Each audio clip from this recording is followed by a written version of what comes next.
खबरों का सारथी।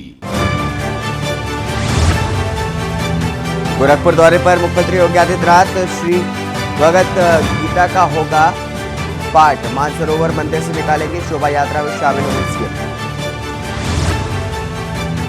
Uniform civil code से जुड़ी बड़ी खबर। कमेटी ड्राफ्ट को दे रही अंतिम रूप। उत्तराखंड में जल्द लागू हो सकता है। मोदी सरकार के 9 साल हो रहे पूरे। पीएम की रैली की शुरुआत 30 मई से 30 जून तक कार्यक्रम।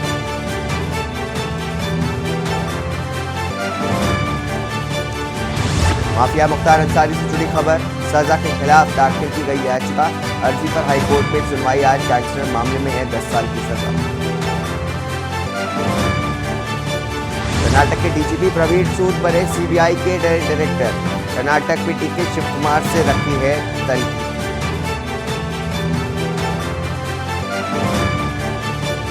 मांगी में बर्फबारी। शिमला में अंधड़ और ऊना में 40 डिग्री पर पार हुआ है अधिकतम तापमान। आंधी और बूंदाबांदी का येलो अलर्ट जारी। खबरों का सारथी। नमस्कार, स्वागत है आपका। आप देख रहे हैं के न्यूज। मैं हूं आपके साथ हारिस। बढ़ेंगे गोरखपुर से पहली बड़ी खबर की तरफ, जहां पर गोरखपुर दौरे पर मुख्यमंत्री योगी आदित्यनाथ जाने वाले हैं। आपको बता दें कि श्री भगवत गीता का पाठ होगा। इस दौरान श्री भगवत गीता का पाठ होगा, जिसपे सीएम योगी खुद शामिल होंगे। मानसरोवर मंदिर से निकालेंगी शोभा यात्रा। यात्रा में शामिल होंगे सीएम योगी आदित्यनाथ। यात्रा में शामिल होने के लिए सीएम योगी आदित्यनाथ गोरखपुर पहुंच रहे हैं। तो बड़ी खबर आपको बता रही गोरखपुर से, जहां पर आज गोरखपुर दौरे पर मुख्यमंत्री योगी आदित्यनाथ जाने वाले हैं। श्री भगवत गीता का पाठ होगा।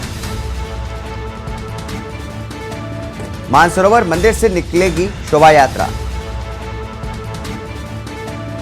यात्रा में शामिल होंगे सीएम योगी आदित्यनाथ। गोरखपुर दौरे पर मुख्यमंत्री योगी आदित्यनाथ।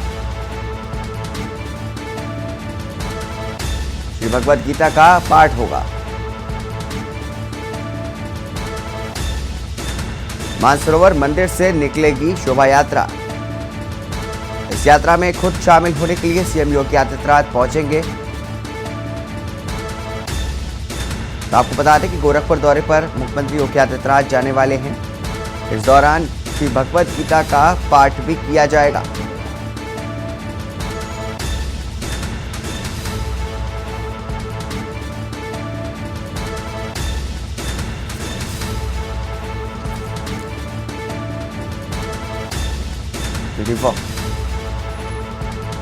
आपको बता दें कि गोरखपुर दौरे पर मुख्यमंत्री योगी आदित्यनाथ जाने वाले हैं।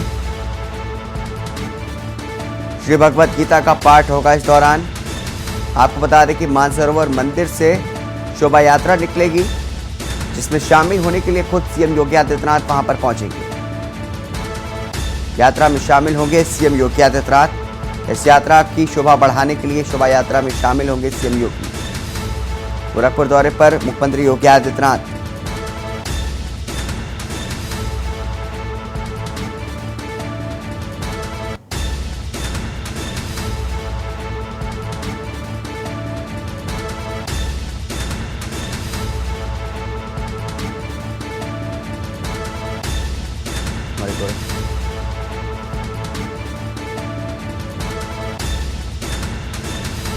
तो आपको बता दें कि सीएम योगी आदित्यनाथ गोरखपुर दौरे पर जाने वाले हैं। इस दौरान श्री भगवत गीता का पाठ होगा, जिसमें सीएम योगी शामिल होंगे। मानसरोवर मंदिर से शोभा यात्रा निकाली जाएगी, जिसमें शामिल होने के लिए सीएम योगी पहुंचेंगे।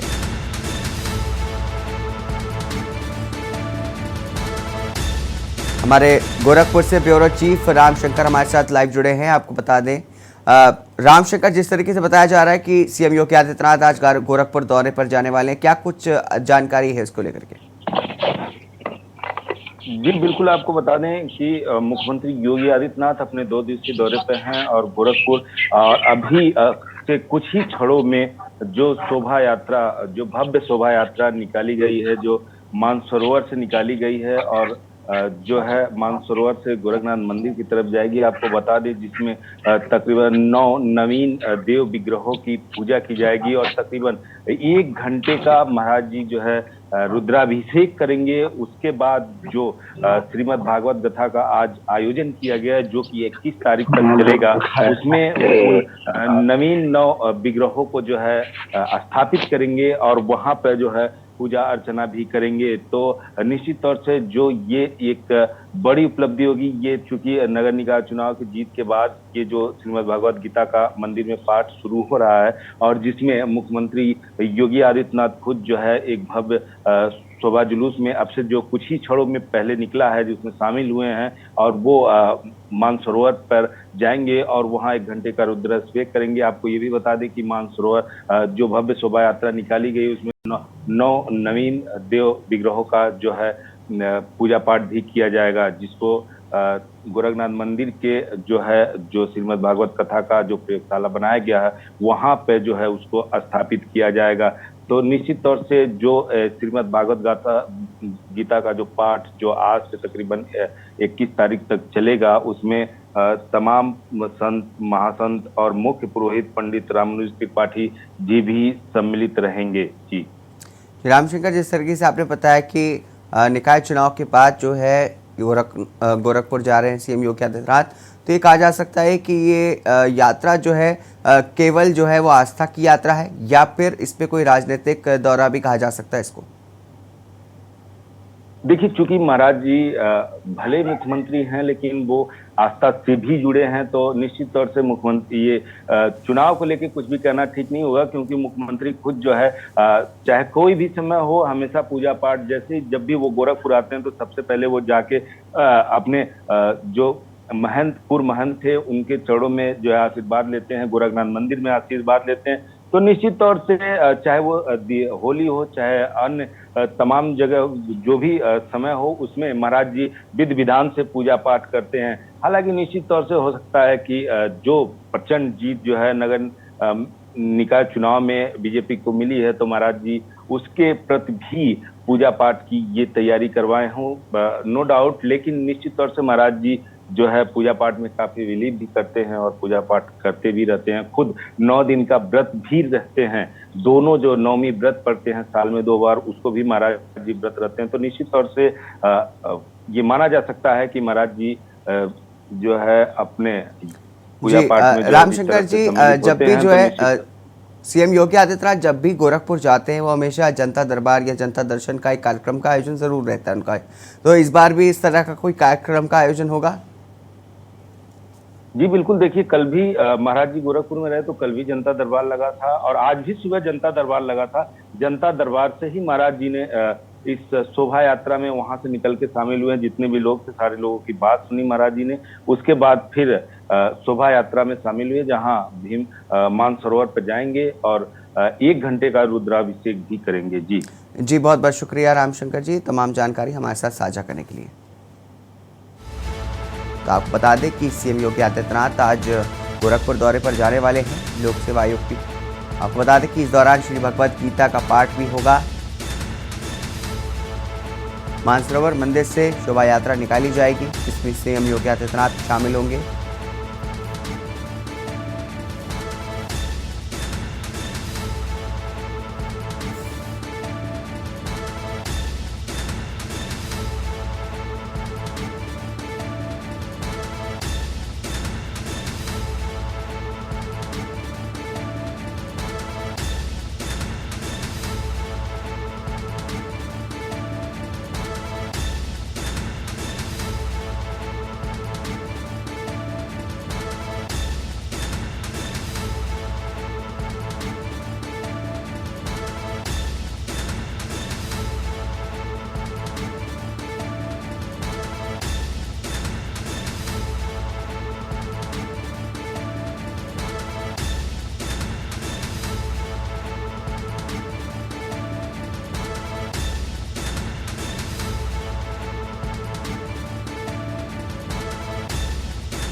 तो आपको बता दें कि आज गोरखपुर दौरे पर सीएम योगी आदित्यनाथ है और मानसरोवर मंदिर में से शोभा यात्रा निकाली जाएगी, जिसमें सीएम योगी आदित्यनाथ शामिल होने के लिए पहुंचेंगे। आपको बता दें कि इस दौरान श्री भगवद गीता का पाठ भी होगा। आपको बता दें कि ये पहली बार है कि जब निकाय चुनाव के बाद पहली बार सीएम योगी आदित्यनाथ गोरखपुर दौरे पर जा रहे हैं। आपको बता दें कि श्री भगवद गीता का पाठ भी कराया जाएगा।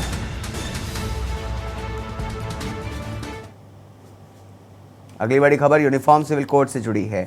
कमेटी ड्राफ्ट को दे रही है अंतिम रूप, उत्तराखंड में जल्द लागू हो सकता है कोड। आपको बता दें कि कमेटी ड्राफ्ट को दे रही है अंतिम रूप। बड़ी खबर आ रही है यूनिफॉर्म सिविल कोड से लेकर के। कमेटी ड्राफ्ट को अंतिम रूप दे रही है। देहरादून में आपको बता दें कि इसका शुरुआत की जा रही है। उत्तराखंड में जल्द लागू हो सकता है uniform civil code. Committee draft को अंतिम रूप दे रही है।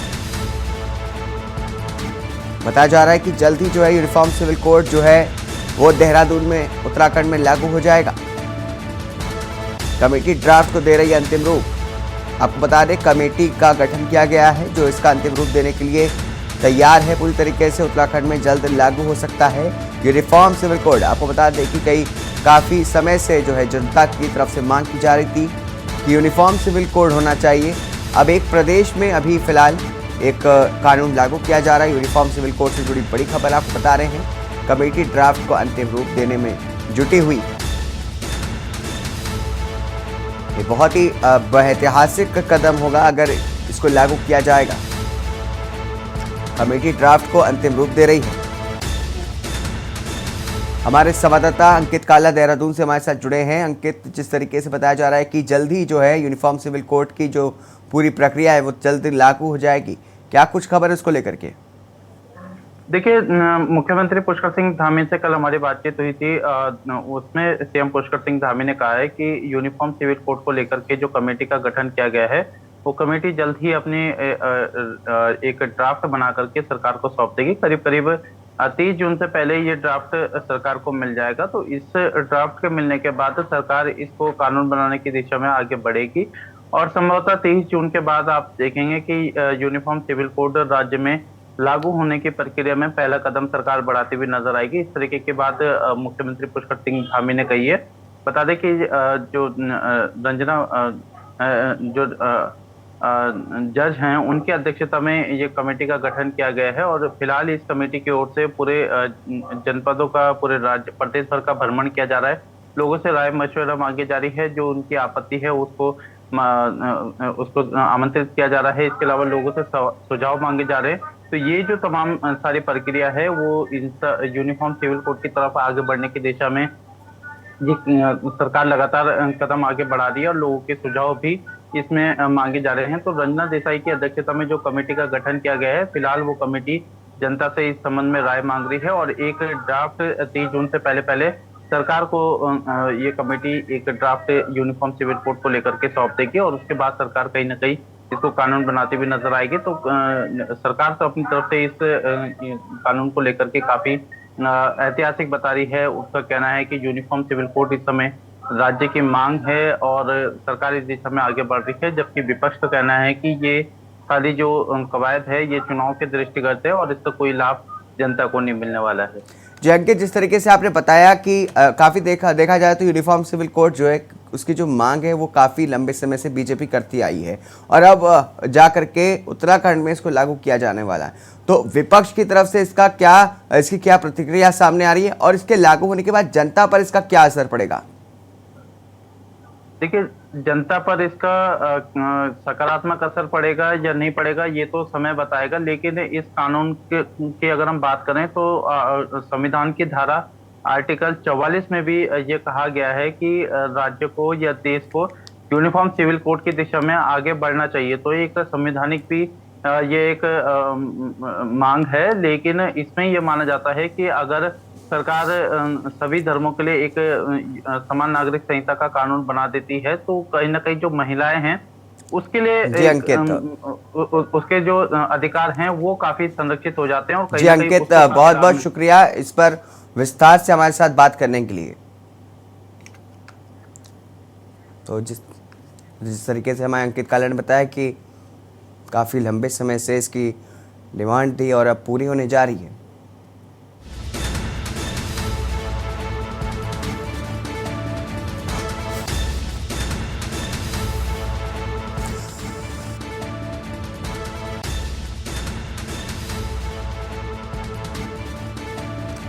तो उत्तराखंड में जल्द लागू हो सकता है यूनिफॉर्म सिविल कोड। इसकी जो कमेटी है, कमेटी ड्राफ्ट, वो उसको अंतिम रूप देने में जुटी हुई है। तो आपको बता दें कि यूनिफॉर्म सिविल कोड जल्द ही उत्तराखंड में लागू होता दिखाई दे सकता है। सीएम पुष्कर सिंह धामी जो है यूनिफॉर्म सिविल कोड को लेकर के काफी गंभीर नजर आ रहे हैं। तो उत्तराखंड से आपको बता दें कि बड़ी खबर आ रही है कि अब जो है यूनिफॉर्म सिविल कोड जल्दी जो है उत्तराखंड में लागू होता दिखाई देगा। इसी बीच रुकेंगे एक छोटी सी ब्रेक के लिए, ब्रेक के बाद जल्द वापस आएंगे। आप देख रहे हैं के न्यूज, खबरों का सारथी। देखें कौन नया खिलाड़ी आया है, समझा देते हैं, प्यार से समझाएंगे। ये तो अपनी जुबान है। जुबान एक हो तो दिल भी एक होने चाहिए। विमल, बोलो जुबान केसरी। तेजी से घूमता आईना, खबरों की सरपट चाल, स्पीड न्यूज में देश दुनिया का पूरा हाल। दोपहर 2 बजे, शाम 6 बजे। पहाड़ के सुलगते सवाल, सियासत की बदली चाल और ज्वलंत मुद्दों पर देवभूमि का दंगल, सिर्फ के न्यूज इंडिया पर।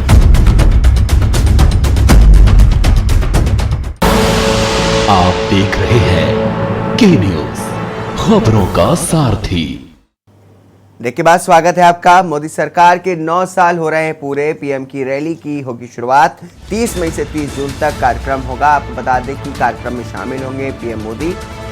51 रैलियों का आयोजन करेगी बीजेपी।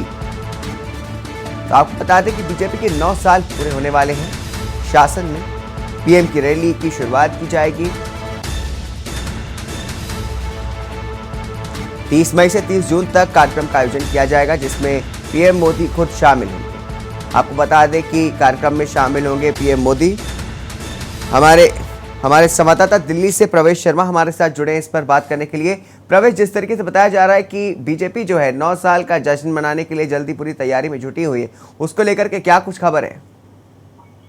जी बिल्कुल, मैं आपको बता दूं कि मोदी सरकार के 9 साल पूरे होने वाले हैं और उसी दिशा में जो है जनता के बीच जाकर अपनी जो उपलब्धियां गिनाने जा रहे हैं। और मैं आपको बता दूं कि देश के जो चिन्हित शहर हैं उनको चिन्हित करके बीजेपी जो है एक रैली करने जा रही है। और रैली में जो कार्यक्रम रखा गया है वहां पर केंद्रीय मंत्रियों की जो है जिम्मेदारी दी गई है। साथ साथ प्रधानमंत्री मोदी भी उन रैलियों में पहुंचेंगे, लेकिन ज्यादातर रैलियों में जो है केंद्रीय मंत्रियों को जो है जिम्मेदारी सौंपी गई है और इसमें सरकार की उपलब्धियों को गिनाने की योजना है। और पूरी तरीके से मैं बता दूं, ये पूरा 30 दिन का प्रोग्राम है, पूरे महीने भर का प्रोग्राम है और इसमें हर तरीके से जो है मोदी सरकार अपने 9 साल में किए हुए कार्य को गिनाने वाली है। जी प्रवेश, देखा जा रहा है कि अगले साल लोकसभा चुनाव होने वाले हैं, उसके मद्देनजर ये जो कार्यक्रम होगा वो कितना अहम होने वाला है?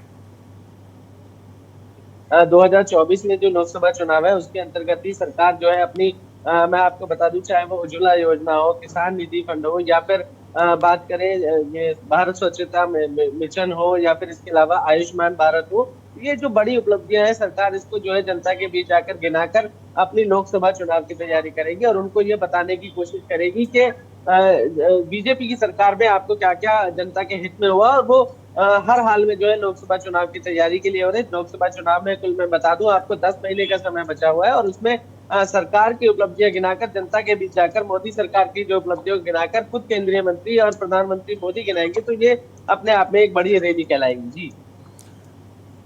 जी प्रवेश, जिस तरीके से देखा जा रहा है कि विपक्ष जो है वो अब धीरे धीरे जो है वो पूरी जो अगले साल होने वाले चुनाव की तैयारी में जुटा हुआ है, तीसरे मोर्चे की तैयारी चल रही है, उसको ये जो कार्यक्रम होगा वो कितना टक्कर देगा? कितनी बड़ी चुनौती उसके लिए? जी बिल्कुल बिल्कुल, आप बिल्कुल सही कह रहे हैं। बात अगर तीसरे मोर्चे की करें तो तीसरा मोर्चा तैयार खड़ा है, लेकिन बात करें तो तीसरे चेहरे में जो प्रधानमंत्री का जो चेहरा है वो अभी तक साफ नहीं हो पा रहा है। हर अपनी अपनी बातों को लेकर, चाहे वो ममता बनर्जी हो, चाहे वो अरविंद केजरीवाल हो, चाहे वो मैं बात करूं लालू यादव की पार्टी हो, लेकिन अभी तक इनमें जो है ये चेहरा साफ नहीं है। इसी का फायदा जो है बीजेपी उठाने की कोशिश करेगी और इसी वजह से जब वो अपने 9 साल की उपलब्धियां गिनाएगी और जनता को ये बताने की कोशिश करेगी कि हमने आपके हित में बहुत सारे कार्य किए हैं, और उसमें जब बड़ी बड़ी रोड शो होंगे और प्रधानमंत्री मोदी होंगे, इसके अलावा केंद्रीय मंत्री होंगे, तो वो अपनी बात जी को प्रवेश, आपसे एक छोटा सवाल ये है कि जिस तरीके से अभी देखा कि हाल ही में कर्नाटक में बीजेपी हारी है, उसको लेकर के ये डैमेज रिपेयर होगा, इसका इस तरीके से देखा जा सकता है? जी देखिए, मैं आपको बता दूं, कर्नाटक की हार बीजेपी पचा नहीं पा रही है। आपने देखा होगा कि कर्नाटक की हार की वजह से बीजेपी ने अपने यूपी निकाय चुनाव में बम्पर जीत के बावजूद भी उसका जश्न नहीं मनाया, और वो उन्होंने जो है यूपी की जीत को जो है ऐसी, मैं सीधा तौर पे कहूं तो बेवजह कर दिया। उन्होंने यूपी निकाय चुनाव को लेकर जो है कोई किसी पार्टी का ऑफिस में किसी कार्यकर्ता में नहीं हुआ, वो कर्नाटक की हार को पचा नहीं पा रहे हैं, और यही वजह है कि बीजेपी चाहती है कि कर्नाटक में जो हुआ वो लोकसभा चुनाव में ना हो। जी प्रवेश, बहुत बहुत शुक्रिया तमाम जानकारी विस्तार से हमारे साथ बात करने के लिए इस पर। तो जिस तरीके से बताया कि पीएम मोदी जो हैं वो कार्यक्रम का आयोजन करने वाले हैं और उसमें वो शामिल होंगे। बीजेपी जो है 9 साल का जश्न मनाने वाली है। 30 मई से 30 जून तक इस कार्यक्रम का आयोजन किया जाएगा। कार्यक्रम का खुद जो है पीएम मोदी लीड करेंगे। तमाम जो उनके केंद्रीय मंत्री हैं वो इसमें शामिल होंगे। पीएम की रैली की शुरुआत होगी, जिसमें बीजेपी जो है 9 साल की अपनी उपलब्धियां गिनाएगी। अगले साल होने वाले लोकसभा चुनाव के लिए ये बहुत ही अहम कार्यक्रम माना जा रहा है। कार्यक्रम में शामिल होंगे खुद पीएम मोदी और इसको वो लीड करेंगे। तमाम उनके केंद्रीय मंत्री भी हैं, वो भी इसमें शामिल होंगे। 51 रैलियों का आयोजन करेगी बीजेपी। तो कहा जा सकता है कि एक भव्य रैली का आयोजन किया जा रहा है, जिसमें 51 रैलियां होंगी। पीएम मोदी खुद इसमें शामिल होंगे। 9 साल की उपलब्धियां बीजेपी गिनाएगी और विपक्ष को एक बड़ी चुनौती मिलेगी। आपको बता दें कि जब ये आयोजन होगा, तमाम जो है देश भर में बीजेपी का नाम होगा। बीजेपी की जो रैलियां होंगी वो तमाम अलग अलग जगह की जाएगी, जिसके जरिए जो है वो जनता के दिमाग में ये बीजेपी की उपलब्धियां बैठा दी जाएंगी। पीएम की रैली की शुरुआत होगी। पीएम मोदी जो है बता दें कि तमाम रैलियों में शामिल होंगे। देखा जाता है कि बीजेपी जो है तब हमेशा कहा जाता है कि बीजेपी जो है वो कैंपेन मोड में रहती है। इस बीच माफिया मुख्तार अंसारी से जुड़ी बड़ी खबर आपको बता दें। माफिया मुख्तार अंसारी ने सजा के खिलाफ याचिका दाखिल की है। अर्जी पर हाईकोर्ट में आज सुनवाई होगी। मुख्तार अंसारी को गैंगस्टर मामले में 10 साल की सजा है। आपको बता दें कि बड़ी खबर आपको बता रहे हैं मुख्तार अंसारी से जुड़ी, जहां पर उसकी याचिका आज दी जाएगी। उनको बता दें कि माफिया मुख्तार अंसारी को गैंगस्टर एक्ट के तहत जो है वो 10 साल की सजा सुनाई जा चुकी है। तो बड़ी खबर आपको बता रहे हैं मुख्तार अंसारी से जुड़ी। मुख्तार अंसारी को जो है गैंगस्टर एक्ट के तहत 10 साल की सजा हो चुकी है। इसको लेकर के उन्होंने कोर्ट में अर्जी की याचिका जो है वो डाली है।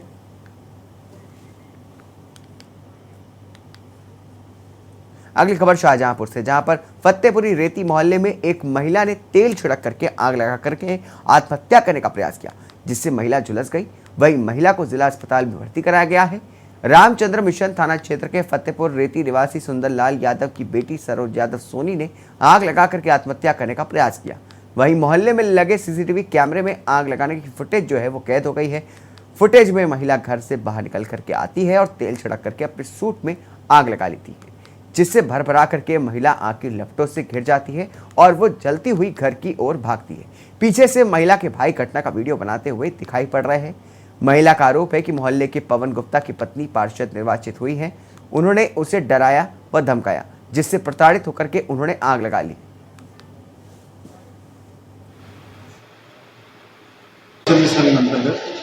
महिला के जलने की सूचना प्राप्त हुई, अस्पताल में भर्ती की सूचना में मैं यहाँ आया।